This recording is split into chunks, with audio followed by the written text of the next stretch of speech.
Daang taon na ang nakalipas, noong mga panahong naghahari ang mga dayuhang Kastila at ang mga isla sa timugong bahagi ng Visayas ay puno ng misteryo at takot. May isang tahimik na isla na naging tahanan ng isang matatag na pamilya. Si Diego, isang matipunong mangingisdang kilala sa kanyang katapangan at pagiging matapat sa pamilya, at ang kanyang asawang si Clara, isang babaeng matatag at masipag na parang walang hangganang lakas, ang naging sentro ng kwentong ito. Sila ay naninirahan sa isang payapang komunidad sa gilid ng dagat, kung saan ang buhay ay simple, pangingisda sa umaga, pag-aararo ng lupa sa hapon, at pagkukwentuhan sa gabi habang ang mga bituin ay nagliliwanag sa madilim na langit. Ang kanilang isla, na tinatawag na isla ng mga matatag, ay dating isang paraiso ng kayamanan ng kalikasan. Mga puno ng niyog na matataas at yumayaring, mga ligaw na hayop na naglalaro sa kagubatan, at mga ibon na dumadayo mula sa malalayong lugar tuwing pagbabago ng panahon. Ang mga residente, karamihan ay magkakamag-anak na, ay nabubuhay sa paye, walang labis na yaman, ngunit sapat na pagkain at pag-ibig. Si Diego at Clara ay nagpalaki ng 16 na anak sa gitna ng mga hamon na dala ng karagatan at ang lumalaking banta mula sa kalapit na isla, ang isla ng mga lilim, na pinangalan ng ganoon ng mga prele na natakot sa mga kwentong kumakalat tungkol dito. Ang isla ng mga lilim ay hindi ordinaryong lugar. Ayon sa mga matatandang kwento na ipinapasa mula henerasyon hanggang henerasyon, ito ay tahanan ng mga nilalang na hindi na tao, mga aswang na kumakain ng laman ng buhay, umiinom ng dugo na sariwa mula sa mga biktima, at nagpapalit anyo upang lokohin ang mga hindi handa. Mula nang dumayo ang unang pamilya roon, na nagmula sa malayong lupain at nagdala ng madilim na lihim, nagsimulang mawala ang balanse ng kalikasan. Ang mga ligaw na hayop ay unti-unting nawala, hindi dahil sa pangangaso lamang, kundi dahil sa mga gabi ng paghahanap ng biktima. Ang mga residente roon, na naging purong dugo dahil sa pag-iwas sa mga dayuhan, ay nagkaroon ng kakaibang anyo, matutulis na ngipin, naniningas na mga mata, at balahibo na lumalabas sa tuwing buwan ng Hulyo. Sila ay hindi na tao, sila ay halong lalim ng dilim at gutom na walang katapusan. Noong unang panahon, hindi pa gaanong nakakaapekto ang kanilang presensya. Ang mga mangingisda mula sa isla ng mga matatag ay madalas na dumadayo sa karagatan, nagdadala ng isda at prutas na palitan sa mga kalapit na nayon. Ngunit unti-unti, nagsimulang dumami ang mga kwento ng mga nawawalang bangka, mga lumulutang na bangkay na walang dugo, at mga sigaw na naririnig sa gitna ng gabi. Ang mga prele na nagmula sa malaking simbahan sa kabisera ay nagbabala, iwasan ninyo ang isla ng mga lilim. Ito ay lugar ng demonyo, kung saan ang dugo ay inumin at ang laman ay kainin ng mga hayop na nagpapanggap na tao. Dahil doon, ipinatupad ang isang kautusan, walang sasakyang maaaring lumapit sa loob ng 1 linggo ng paglayad, at ang mga lumalabag ay ipapadala sa mga hukuman ng mga Kastila. Ngunit hindi lahat ay sumunod. Si Diego at Clara, na may malaking pamilya na kailangang pakainin, ay hindi maaaring maghintay. Sila ay nanatili sa kanilang isla, nagmamayabang ng kanilang tahanan sa gilid ng dalampasigan, kung saan ang bawat bahay ay nakatayo na parang mga kuta ng pag-asa. Ang kanilang mga anak, 16 na lahat, mula sa panganay na si Andres hanggang sa bunsong si Rosa, ay lumaki sa gitna ng mga aral ng pagtitiis at pagmamahal. Si Clara, nakilala sa kanyang lakas na parang hindi nababawian ng buhay, ay madalas na nagdadala ng mga anak sa kagubatan upang maghanap ng gulay at bunga, habang si Diego ay nagtuturo sa mga lalaki ng pangingisda at pagbabaybay sa karagatan. Ang buhay ay parang dagat, sabi niya minsan, minsan payapa, minsan bumabangon ang alon.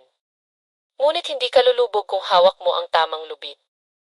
Habang lumalaki ang mga anak, isa-isa silang lumisan upang hanapin ang mas magandang buhay sa kabisera at syudad.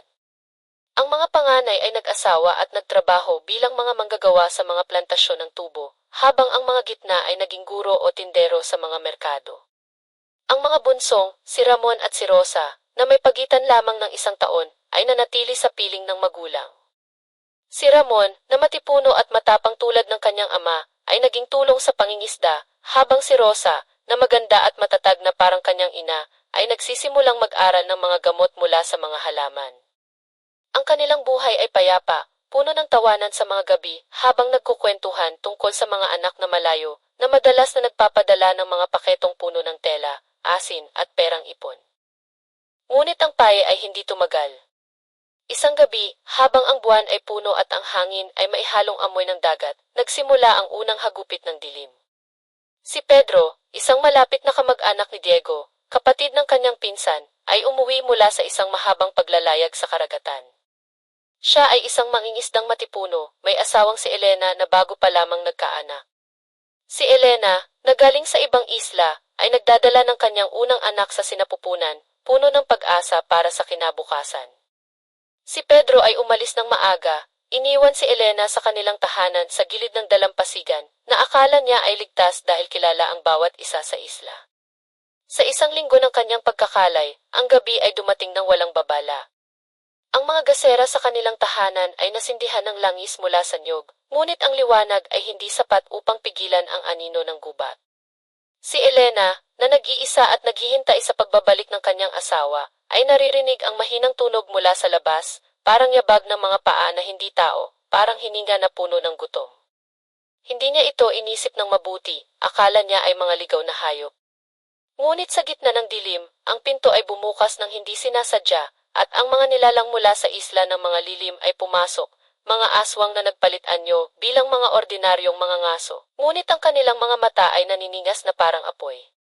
Ang unang biktima ay si Elena. Sila ay hindi nag-aksaya ng oras, ang kanilang gutom ay matagal nang naghihintay. Si Elena ay sinubukan na lumaban, hawak ang isang matulis na daga mula sa mesa, ngunit ang bilis ng mga iyon ay hindi kapanipaniwala. Ang isa, na may mahabang panga na parang baboy damo at matutulis na ngipin, ay humawak sa kanyang braso habang ang isa pang lumanghap sa kanyang tiyan. Ang dugo ay dumaloy tulad ng ulan sa gabi ng tag-araw, at ang anak sa kanyang sinapupunan ay hindi na nakarating sa mundo. Ang kanilang tahanan, na dating puno ng pag-asa, ay naging tanawin ng paghihirap, dugo sa sahig, laman na nakakalat, at ang katawan ni Elena na nakadapa, walang buhay. Si Pedro ay umuwi sa gitna ng gabi, puno ng pagod ngunit saya dahil sa ani ng isda. Mula sa malayo, nararamdaman niya ang katahimikan na hindi natural, walang tunog ng alon, walang huni ng mga ibon. Habang lumalapit, ang amoy ng dugo ang unang sumalubong sa kanya, matamis at metallic, na nagpabago ng kanyang dugo sa yelo. Elena, sigaw niya, ngunit walang sagot. Tumakbo siya patungo sa bakuran, at doon niya nakita ang mga patak ng dugo na naglid patungo sa pintuan. Ang kanyang puso ay kumakabog na parang tambol ng digmaan, ngunit hindi siya tumigil. Kinuha niya ang isang tuyong dahon ng niyog, sinindihan ito gamit ang flint sa kanyang bulsa, at pumasok sa dilim. Ang tanawin sa loob ay higit pa sa kanyang mga bangungot. Si Elena, ang kanyang minamahal, ay nakahiga sa sariling dugo, ang tiyan ay wakwak na parang prutas na hinintay ng mga uod. Ang kanyang mga mata, na dating puno ng ilaw, ay bukas ngunit walang buhay. Si Pedro ay napaluhod, ang kanyang mga kamay ay nanginginig habang hinahawakan ang malamig niyang balat. Bakit? Sino? Bulong niya, ngunit ang sagot ay nasa silid, isang tunog ng pagnguya, parang hayop na nagkain ng buto. May tapang na dala ng galit, si Pedro ay tumayo, hawak ang nakasinding dahon at pumasok sa silid.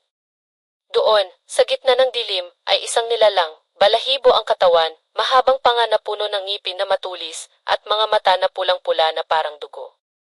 Ito ay kumakain ng maliit na sanggol, ang anak nila, na hawak sa mga kamay na may kuko na parang talim. Sa sandaling iyon, ang mundo ni Pedro ay nawasak. Hindi na siya nag-isip, tumalon siya, sumigaw ng galit, at tinadyakan ang nilalang sa gilid.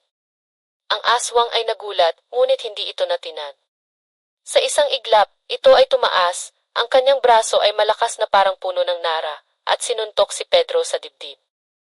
Ang hangin ay nawala sa kanyang baga, at siya ay lumipad patungo sa pader, ang kanyang ulo ay tumama sa matigas na kahoy. Habang nakahiga siya sa sahig, naghahabol ang hininga, nakita niya ang aswang na lumapit, ang bibig na puno ng dugo at laman. Ngunit ang tunog ng mga yabag mula sa labas, mga mangingisda na naririnig ang sigaw, ay nagbigay sa kanya ng pagkakataon. Tumakbo siya palabas, hindi tumitingin pabalik, patungo sa dalampasigan kung saan ang kanyang mga kamag-anak ay nagkukumpul para sa gabi-gabing handaan. Tulungan ninyo ako, sigaw niya, ang kanyang mukha ay basang-basa ng luha at pawis. Ang mga mangingisda, na nakita ang kanyang itsura, dugo sa damit, sugat sa mukha, ay nagpunta sa kanyang bahay at nakita ang tanawin ng paghihirap. Ang balita ay kumalat tulad ng apoy sa tuyong damuhan. Si Diego at Clara, na naririnig ang ingay, ay tumakbo patungo sa lugar. Nang makita nila ang bangkay ni Elena, ang puso ni Clara ay napunit, siya ay ina rin, at ang pagkawala ng isang anak ay hindi niya maipaliwanag.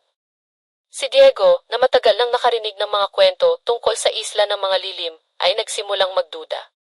Ito ay hindi gawa ng tao, sabi niya, ang kanyang boses ay matatag ngunit puno ng galit. Ito ay mga aswang. Sila ang gumawa nito.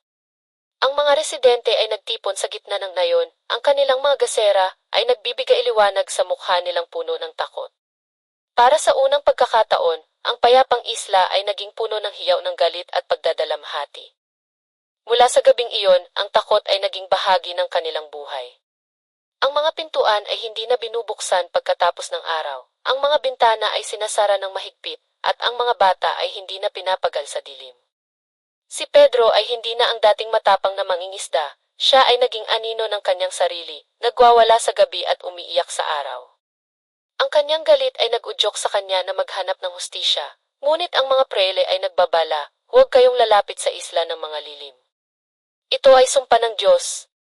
Ngunit si Diego, na may maraming anak na kailangang protektahan, ay hindi maaaring maghintay.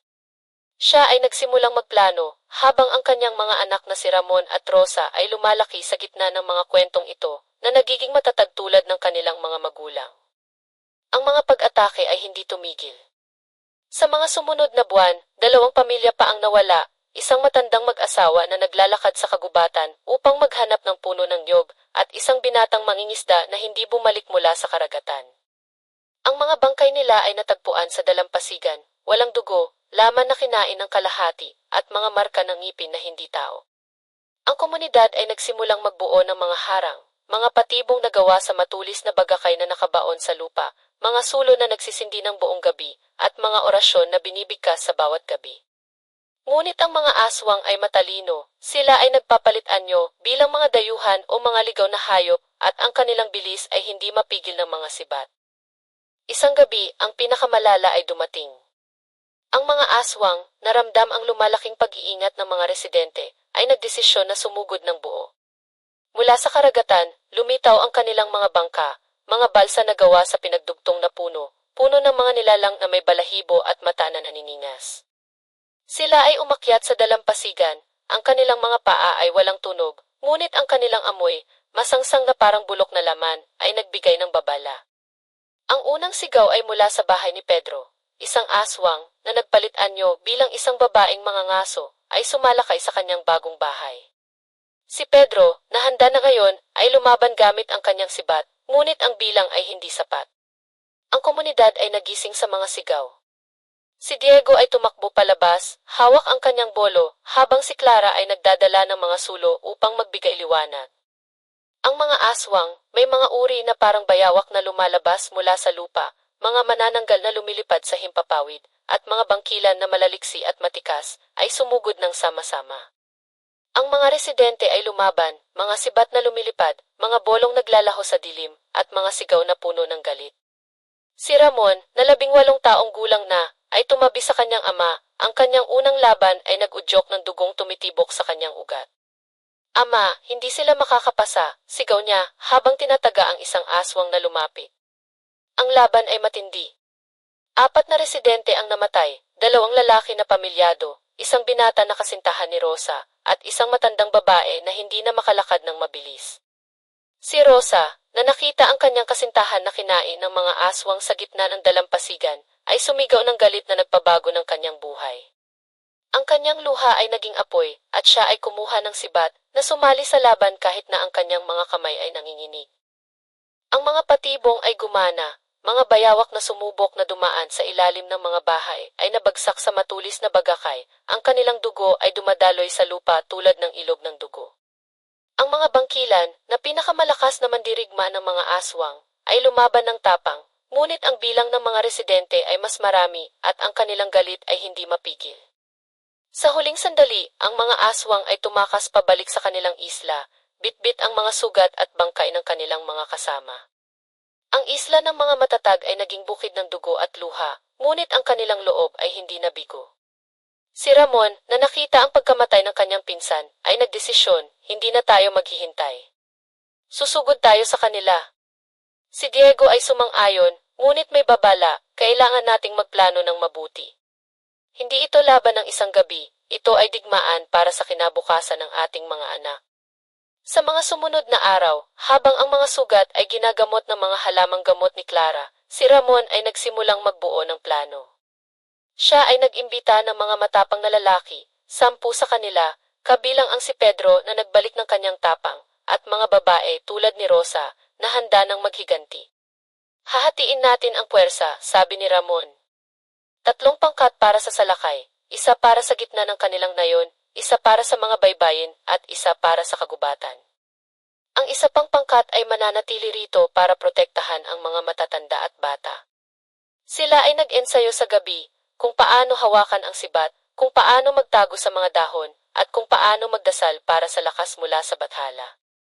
Si Rosa ay natutong lumaban ng mabilis, ang galit niya sa pagkawala ng kanyang kasintahan ay naging kanyang lakas. Para sa kanya, kuya, sabi niya kay Ramon habang nagpra-practice ng pagtapon ng sibat. Hindi sila makakaligtas. Si Clara ay nagbigay ng mga gamot na panlunas sa sugat, habang si Diego ay nag-andar ng mga aral. Ang mga aswang ay matindi sa gabi, ngunit ang ating liwanag ay mas matindi. Pagkatapos ng 1 buwan ng paghahanda, ang gabi ng salakay ay dumating, walang buwan, puno ng ulap, perpekto para sa kanilang paglapit.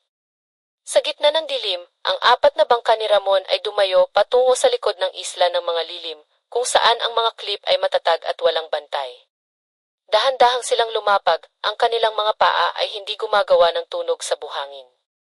Mula sa madabong kagubatan, sila ay nagmasid, ang nayon ng mga aswang ay tila ordinaryo, mga kubo na nakatira sa gitna ng puno, mga sulo na nagbibigay liwanag. Ngunit ang amoy ng bulok na laman at ang tunog ng iyak ng mga bata na hindi natural ang nagbigay ng babala.